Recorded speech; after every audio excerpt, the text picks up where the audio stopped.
program SMK Negeri 4 Malang yang dipimpin oleh kepala sekolah kita, yaitu Pak Gunawan yang cerdas dalam mengembangkan kualitas pendidikan dan menciptakan suasana yang mendukung potensi setiap siswa. Siswa tidak hanya memperoleh pengetahuan akademik, tetapi juga mengasah kemampuan berkomunikasi, bekerja sama dalam tim, serta menyelesaikan masalah dalam proyek.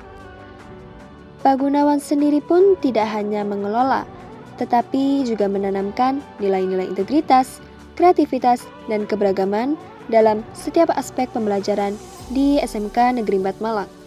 Baik, sebelumnya perkenalkan nama saya Siti Sadia. Di sini saya selaku host bertugas untuk mewawancarai Bapak.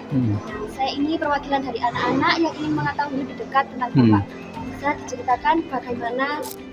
Kalau Pak Gun itu senang ketemu dengan anak-anak yang kreatif. Kemudian di SMK 4 ini kan banyak sekali bidang-bidang pekerjaan yang ingin dicapai anak-anak di bidang ekonomi kreatif. Saya juga ingin tahu, Bapak ini sudah ditugaskan sebagai kepala SMK Negeri 4 Malang ini sudah berapa tahun, Pak? Kalau di SMK 4, saya sejak tahun 2021. Kalau Pak Gun lama sebagai guru di guru SMK 6 ya, itu selama 10 tahun. Kemudian pernah bertugas sebagai kepala SD di Sukun 1, itu kira-kira 1 tahun. Kemudian di SMK 12 1,5 tahun, di SMK 11 itu sekitar 6 tahun. Kemudian 2021 berada di SMK 4. Bapak kan sudah menjabat di SMK Negeri 4 Malang ini sudah cukup lama, Pak. Program unggulan apa saja yang sudah dijalankan di SMK? Pernah dulu yang pertama di SMK 4 itu sebagai Sekolah Center of Excellence, 21 sebagai SMK Pusat Keunggulan. Kemudian di tahun 2024 ini sebagai SMK TEVA Pengimbasan.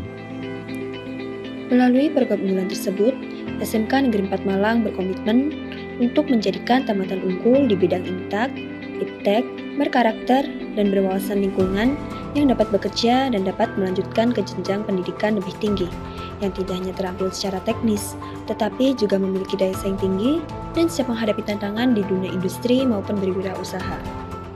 Baru-baru ini saya dengar Bapak ini lulus dari Universitas Malang dan mendapat penghargaan sebagai nilai terbaik. Nah, bisa diceritakan Pak, bagaimana Bapak bisa menyelesaikan kuliah tersebut dan bisa mendapatkan nilai terbaik di Universitas Malang? Mungkin karena Pak Gun itu passion ya di bidang kejuruan. Waktu kuliah dulu S1 di Teknik Mesin, kemudian dilanjutkan dengan D4 itu ya Teknik Elektronik, itu bidang kejuruan juga. Kemudian S2-nya di bidang pendidikan kejuruan, S2-nya. S3 juga pendidikan kejuruan. Kemudian Pak Gun tugasnya di SMK itu kejuruan. Jadi seringkali tugas-tugasnya Pak Gun itu kalau dapat dari dosen dikerjakan malam hari. Dan itu ada hubungannya dengan pekerjaan-pekerjaan Pak Gun yang dilakukan di sekolah. Sehingga inovasi-inovasi yang dilakukan Pak Gun di sekolah itu seringkali dikaitkan dengan tugas-tugas karena pendidikan kejuruan S2-nya selaras dengan apa yang dilakukan oleh Pak Gun. Mungkin pendapat Bapak kedepannya harapan apa yang Bapak inginkan untuk SMK Negeri 4? Di SMK 4 ini banyak sekali anak-anak kreatif. Kemudian ke depan sangat banyak ilmu baru. Juga banyak sekali pekerjaan-pekerjaan baru di masyarakat sekarang itu berasal dari anak-anak yang belajar secara otodidak. Ya, otodidak itu belajar sendiri dari konten baru, ilmu baru, suasana baru, dan keinginan-keinginan masyarakat yang baru. Maka harapannya dengan hadirnya P5 yang difasilitasi oleh narasumber-narasumber praktisi itu, nah itu menular kepada anak-anak. Kemudian pembelajaran di SMK 4 kan sudah berbasis proyek. Kamu diberi kesempatan belajar yang sebanyak-banyaknya. Nah, itu harusnya nyambung dengan narasumber-narasumber tadi. Kemudian kalian proyeknya itu harus berkonsultasi dengan para praktisi-praktisi baru itu.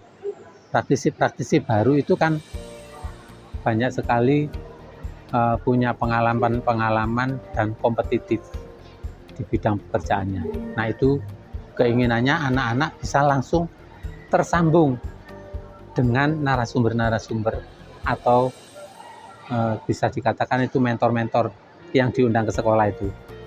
Nah, nanti ketika anak-anak SMK 4 ketemu dengan para mentor-mentor itu, jangan tertutup kemungkinan belajarnya hanya sendiri.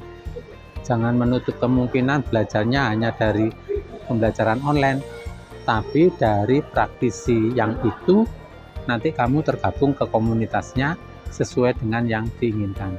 Sehingga nanti jangan sampai ketika lulus bingung saya mau kemana. Nah, itu sudah terkoneksi sejak kelas 10. Satu suara. Suara Grafika.